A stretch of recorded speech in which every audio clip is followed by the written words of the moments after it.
안녕하세요. 오래간만에 또 동영상 올립니다.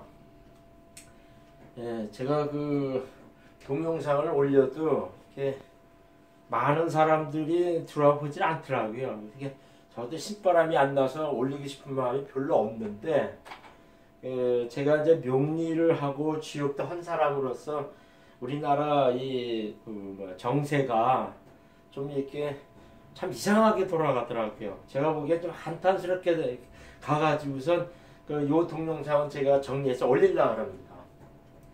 북한에서는 문재인 대통령을 뭐라냐면 삶의 소다가리라 그러죠.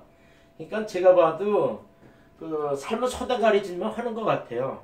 문재인 사진이 이렇게 있지만은 그게 저기에요. 지는 잘났고 뭐고 이렇게 얘기하더라도 그 사람은 제가 이제 지난 동영상에 도 문재인 성격을 몇 번 올리고 천문명리에 들어가면은 2017년도에 글 쓴 거에 문재인 사주를 아주 자세하게 정확히 풀어놓은 게 있어요. 그거 들어가서 보면은 문재인이 어떤 사주인지를 그걸 알 수가 있어요. 근데 이 사람이 뭐냐면 남의 말 절대 안 듣는 사람 중에 하나입니다. 이게 꼴통 사주라 그래요.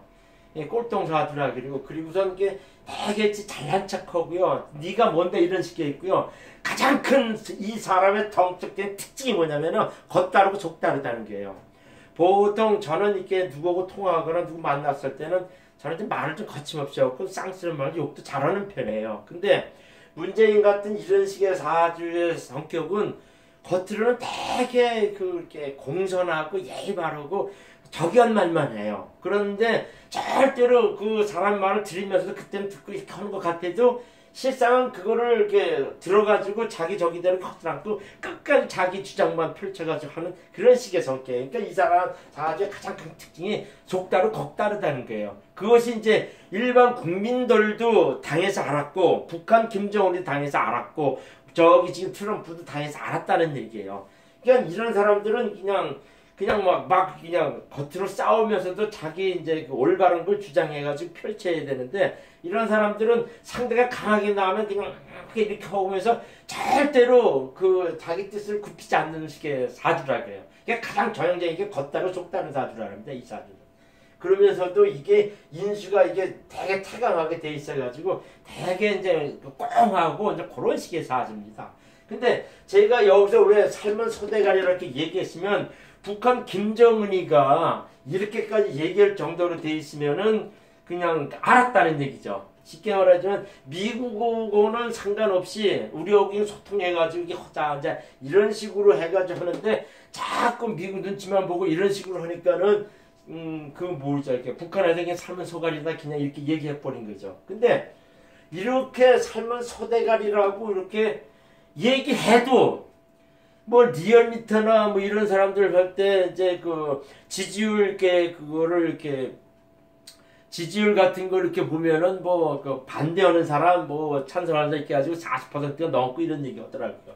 저는 이렇게 봤을 때 물론 리얼미터가 돈 받고 이제 관변 여론조사 기관이니까 저는 별로 믿지는 않지만, 정확히 이 사람의 문재인 대통령이 지지하는 사람은 제가 보기엔 골수분자 해가지고 27%에서 30%는 이 골 때리는 사람들이 이렇게 골수분자가 있는 것 같아요. 그냥 가장 큰 적이면 화이트 칼라 쪽이죠. 그러니까는 대기업 다니거나 공무원 하거나 정부에서 관공서에 공사 따가지고 잘 누리고 있는 사람들은 문재인이 길게 했으면 좋겠다 싶어가지고 계속 지지를 하죠. 그것이 제가 보기에는 한 30% 된다고 보는 거예요. 그러니까 그 사람들은 남이 죽건 경제가 파탄나건 안보가 어떻게 됐건 외계에 왕따를 당하건 상관없이 나만 잘 살면 돼. 나만 그냥 편안하면 돼. 해가지고선 그 사람들은 계속 문제를 지지할 수밖에 없는 거죠. 국민의 선거를 해가지고 민주주의의 가장 큰 병폐가 뭐냐면은, 사람들이 이성적으로 합리적으로 이렇게 판단해가지고선 표를 주는 게 아니라 자기 이익에 따라 표 주게끔 돼 있어요. 그래가지고선 남미 같은 국가나 무슨 국가에서는 포퓰리즘 이런 식으로 가가지고선 상당히 문제가 많이 발생하는 거죠. 그러니까 정부에서 계속 퍼주는 거죠. 그러니까 누구나 때는 헬리콥터식으로 돌아다니면서 이 돈을 뿌리고 그 혜택을 보는 사람들은 계속 문제를 지지할 수밖에 없어요. 그래서 제가 무슨 얘기를 하냐면은 저는 하나님 믿는 사람 딱 요 얘기만 딱 하는데요. 하나님 앞에서 선이란 나를 희생할 거기까지 남을 사랑하는 것이 하나님의 뜻이자 그게 선입니다. 근데 나만 살고 남은 죽여야 되겠다 하는 거는 쉽게 말하면 악이에요. 그건 악입니다. 그것이 가장 전형적인 것이 뭐냐면 이제 북한 같은 거죠. 북한에는 김정은이 그 작당 몇 놈만 잘 살게끔 하고 밑에 양민들은 그냥 가령 주고 하는 식으로 막 이렇게 착취하면서 사는 거죠. 그것은 악입니다. 악이에요. 성경에서 하나님이 분명히 그렇게 얘기했어요. 나를 사랑하면은 너를 희생할 정도로 나를 사랑하면은 네 예수를 사랑하라 하는 것이 하나님 뜻이에요. 그러니까는 네 희생을 감수할 때까지 남을 위해서 공평하게 다 잘 되게끔 해라. 자유스럽게 살아라. 이것이 하나님의 선입니다. 그것이 아닐 경우에는 무조건 다 악이에요. 근데 지금 문재인 지지하는 한 30% 그 골수분자들은요. 남이 죽건 나라가 어떻게 됐건 보건 간에 나만 잘 살면 된다. 이게 공산주의 사상이야. 빨갱이 사상입니다. 그런 사상이 이렇게 해가지고 삶은 소대가리라 하더라도요. 삶은 소대가리면 어때? 그냥 내가 그냥 이 사람이 나한테 이렇게 돈 주니까 나는 이 사람 지지하겠어. 이렇게 가는 거죠. 그러니까 상당히 한국은 참 개탄스러운 거예요. 나중에 이 안보상 이렇게 얘기를 하는데 지금 지소미아가 22일인가 그때 돼가지고선 그 만기라 그러는데 그때까지 그냥 청와대는 그냥 꼴통이로 갈 것 같아요. 그러면은 이제 트럼프 같은 사업격에서는 미군은 뭐 몇 명만 빼놓고 이렇게 하지 미군 철수적으로 이렇게 돌아가면은요. 한국에는 이게 그 경제 상황 이렇게 안보가 이렇게 했을 때 외국 자본이 이렇게 나가게 돼 있습니다. 외국 자본이 나가게 돼 있어요. 그러면은 주가 퍽퍽 떨어지고 땅이 땅값이 퍽퍽 떨어지고 그렇게 되죠. 그때는 그 소대가리를 이렇게 지지하는 사람들은 뭔 꼴인지 난 모르겠어요. 그거는 이제 지금 그 저기 하는 이제 초유에 대한 여담들이고요. 주역상에서는 한국은 주역상 갑자일주를 지배하는 나라입니다. 이 갑자가 어떻게 나오냐면요. 지구본을 딱 보면 우리나라는 동북지방에 치우쳐 있어요. 그래가지고 동쪽이라는 거는 갑목을 얘기합니다. 그 동쪽이라는 것은 보통 무슨 얘기를 하냐면 저기 얘기를 해요. 동쪽인 방위성의 동쪽은 오행상의 목성을 얘기합니다. 그런 천간의 목성인 저기는 갑과 을이죠. 갑과 을이죠. 그 다음에 이제 북쪽이니까 자수하고 해수가 이것이 북쪽 방향을 얘기합니다. 그래가지고 우리나라는 섬세하고 이런 나라가 아니에요. 그래가지고 갑을 두 목성 중에 갑이 지배받는 민족이고요. 국가고 그 다음에 이게 동북지방에 가지고 갑자가 되죠. 그래서 의뢰 같은 경우에는 제가 보기에는 일본 같은 경우에 의뢰 같은 거를 적용한다 할 수는 있겠죠. 근데 제가 보기엔 일본 같은 경우는 그 주역성에 을사 같더라고요. 을사. 그러니까는 동북지방에 있으면 이렇게 남쪽으로 이렇게 치우쳐가지고 큰 틀에 가지고 을사가 되는 것 같더라고요. 그래가지고 우리나라는 갑자 일주를 지배받는 그 갑자 일주의 국가입니다. 이건 주역성에 나오는 방위에서 나오는 얘기예요. 그래가지고는 역사적으로 이게 딱 보면은 경금이 오면은 갑경충이 돼요. 갑경충이 돼가지고선 저기가 됩니다. 갑경충이 돼가지고 상당히 변고가 일어난다. 큰 일이 일어난다. 이렇게 해석을 합니다. 주역에서는. 그래가지고 제가 자꾸 얘기하지만은 명리라는 거는 육시진법에 올린데 갑자, 을지, 병인, 정묘 쭉 해가지고 나중에 임수, 계획까지 가는 육시갑자가 이게 돌아가면서 운행을 이렇게 파악하는 그런 경우가 있어요. 우리나라는 뭐냐면 경금이 오면 갑경충이 돼가지고 변고가 일어나는지요. 여러분이 잘 보셔야 될 것이 1950년 경인년 때 이때 6.25 동란이 일어났죠. 그 다음에 2010년 경인년이었을 때 그때 내가 이제 중국에 있었을 때 무슨 얘기들 하냐면 많은 사람들이 그때는 이제 무슨 변고가 일어나 전쟁이 일어난다 이렇게 예측을 많이 했고 명령하는 사람들 그런 얘기를 많이 했어요. 해가지고 뭐냐면은 그때 이제 연평도 포격 사건이 일어났습니다. 그러니까 분명히 이 갑목 일자의 국가인 우리나라는 경금이 오는 해가 되면은 무슨 큰 변고가 일어났습니다. 그리고 고려시대는 무신정란 이렇게 해가지고 뭐 이의민이가 이거 정권을 이렇게 왕을 죽이고 침탈하고 하는 그런 사건이 일어났다는 것도 역사적으로 찾아보면 알 수가 있어요. 그래가지고 50년대에 이제 경인대란이 일어나가지고선 6.25가 일어났고요. 그 다음 2010년에는 연평 포격 사건이 일어났죠. 그러니까는 역사상에 돌아가는 것도 이 명력자들은 올해가 이제 기해년일 때 어떻고, 그 다음에 이제 내년에 경제년이었을 때 그 역사적 사건을 60진법으로 추론하면은 그때 큰 사건이 일어났다는 거면은 그게 국가재원은 객관적으로 적용이 된다는 얘기죠. 그러면서 또 우리나라는 갑자일지를 지배받고 갑자일지 국가인데 경자운이 오면은 일단은 갑경춘이 되죠. 이 자자가 있으면요 이렇게 뭐 이렇게 쉽게 말하면 이렇게 톡톡 쏘는 물이라 이렇게 물총 쏜다 그러잖아요. 보통 물총 쏘가지고 촉촉 쏘가지고 어떤 일에 가가지고 탁 들이붓거나 어떤 일을 탁 쳐가지고선 사건 친다는 얘기죠.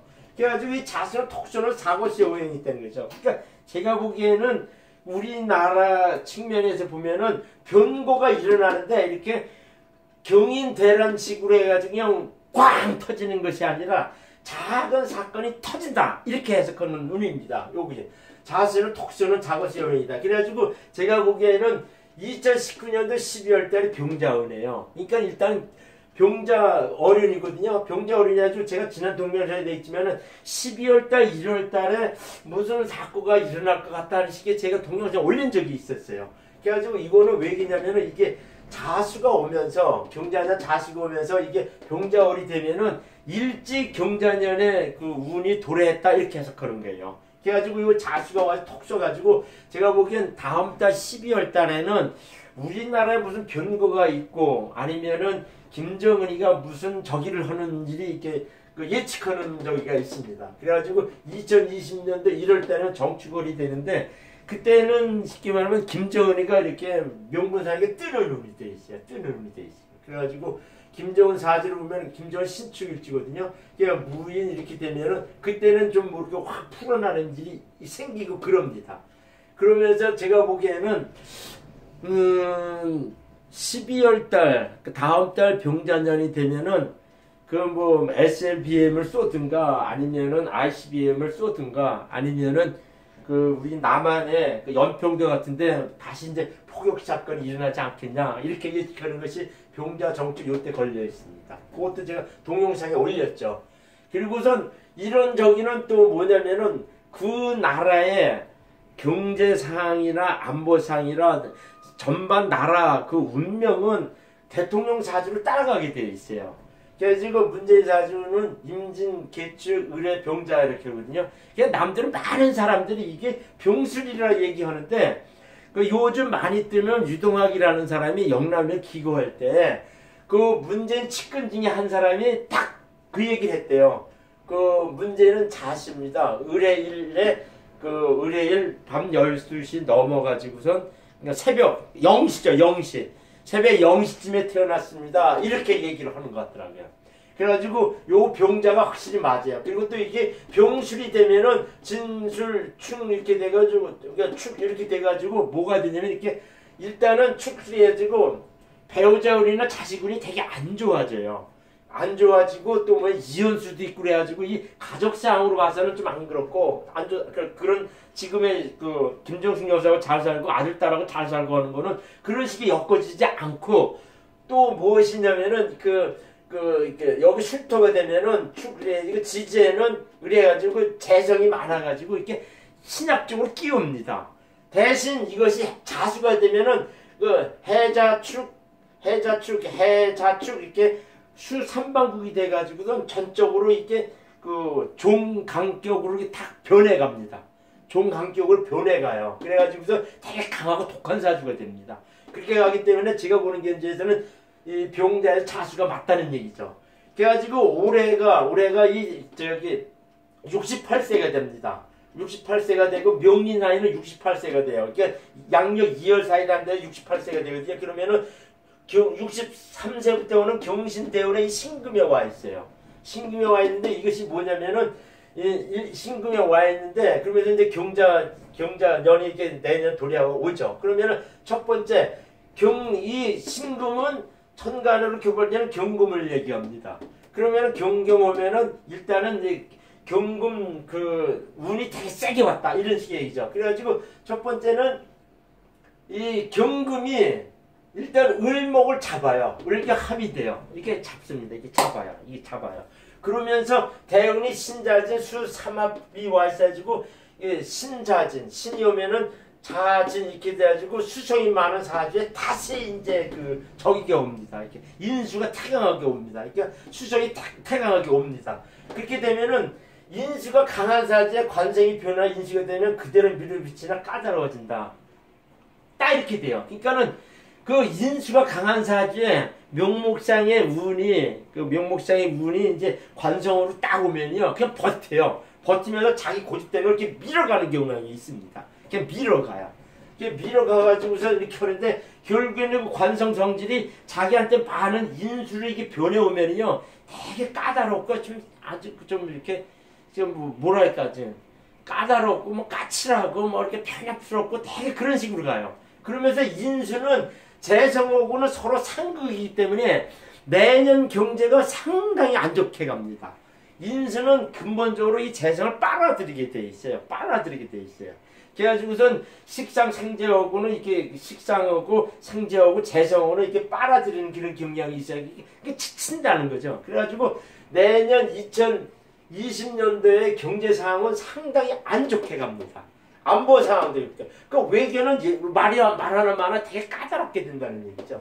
그래가지고선 지금 전반적인 경제로 봐서는 우리나라가 주역으로 봐서도 내년에 무슨 일이 변고가 일어나는데 이게 턱 쏘고 하는데 그런 식의 운이 와 있고 그 다음에 명리로 보더라도 문재인 사주상에 보는 명리로 보더라도 이 경제 측면에서는 되게 안 좋게 엮여서 간다 이런 식의 얘기죠. 이게 지금은 지소미아 문제를 해가지고 안보를 막 얘기를 하는데 내가 보기에는 그냥 밀고 갈 것 같아요. 22일 날 저기 하는데 그냥 갈 것 같아요. 그러면 트럼프가 상당히 좀 안 좋게 할 겁니다. 그러니까 그 저기 방위비도 안 올려줄 것 같고 지소미아도 저격 안 하면요 트럼프가 뭐냐 미군 빼 그럴 거예요.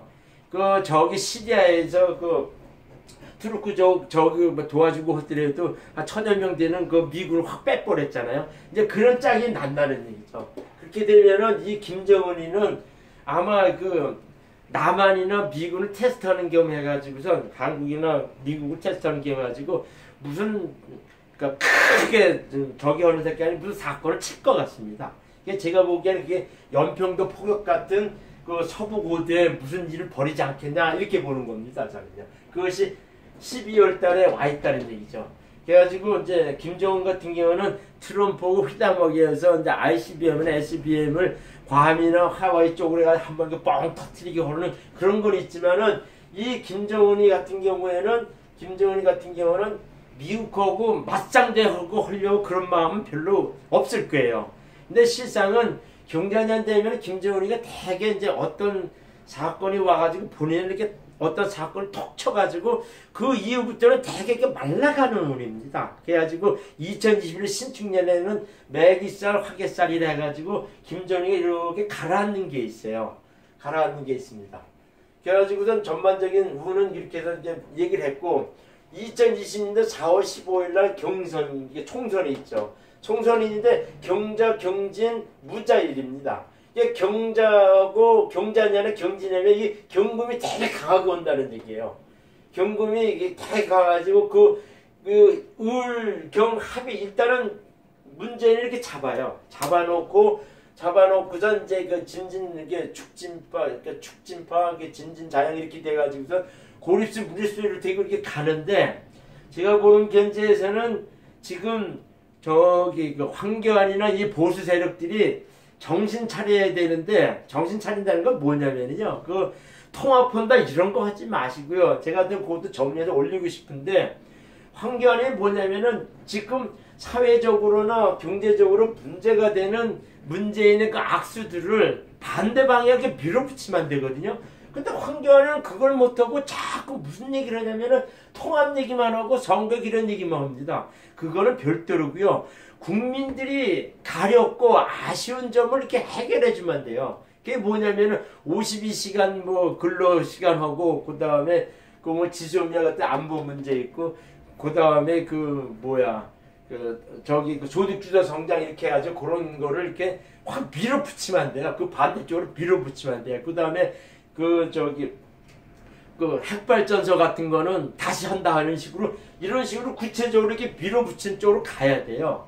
그러면 보수 쪽에서 이 국민들이 아, 이 사람들이 구체적으로 무슨 일을 하는구나 그렇게 느껴가지고 이렇게 돌아오게 돼 있어요. 그렇지 않고 뭐 보수 통합이다 이렇게 얘기해봐야 지 밖으로 싸움만 한다 이런 인식이 가지면 국민들이 마음이 가지 않습니다.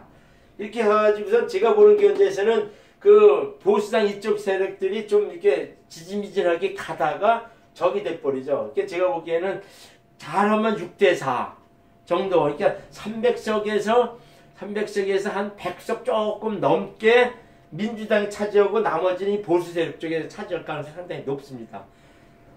그 다음에 이제 2022년 3월에 대선이 있어요. 그러니까 이민년 이민월이에요. 이 사주 자체에 이민년 이민월이 이렇게 오면은 그냥 완전히 되게 이 사주에는 까다롭고 경쟁이 치열해진다는 의미가 있어요. 그래가지고 2002년 3월 때 대선에는 민주당 쪽에서 이낙연이가 나올 가능성이 상당히 높거든요. 그러니까 이낙연이는 이민년 이민월이 이렇게 오지만은 제가 보기엔 이낙연이하고 그 박근혜가 황교안이한테 힘을 주어가지고 결국에는 황교안이하고 이낙연이가 이 총선에서 싸울 가능성이 상당히 높은데 둘 다 운이 괜찮아요. 그러니까 여기서 제가 얘기하고 싶은 거는 황교안 사주가 정사일지인데 갑진월째 정사일지인데 이게 누구는 그게 병화라고 얘기하면은 그러면은 그 뭐야 이민년 이민월이 되면은 황교안이가 될 가능성이 상당히 높아요. 그러니까 이낙연이는 왜 그러냐면은 그 사주는 정적객해가 가지고는 상당히 신약한 사주입니다. 관성이 오면은 남 밑에 승진하면은 괜찮은데 쉽게 말하면 자기가 당차게 차고 나가는 게에는 이낙연 사주는 좀 부족합니다. 그래가지고 제가 보기에는 그 보수 세력에 적이 돼가지고 박근혜가 그때는 이 대선만큼은 정통한 보수 쪽에 총수된 사람한테 힘을 실어주는 말을 할 것 같습니다. 그래가지고 이제 박근혜 영향을 받아가지고 보수 세력 해가지고 2002년 3월 달에는 보수 세력에서 이렇게 민주당의 그 진보 세력을 업고 당선될 가능성이 높다 이렇게 해석하는 거죠. 그래가지고 지금의 입장에서는 이제 황교안 쪽이 되게 좀 이렇게 그 가능성이 많다 이렇게 해석하는 거죠. 그리고 이 사주는 이렇게 저기 한 얘기는 네이버 블로그 천만 명이 하나님에 들어가면 있고 전화 의뢰하려면은 010-74-3281 이렇게 하시면 돼요. 그래가지고 간단한 거는 3만 원 받고 정식 풀이는 5만 원 받습니다. 감사합니다.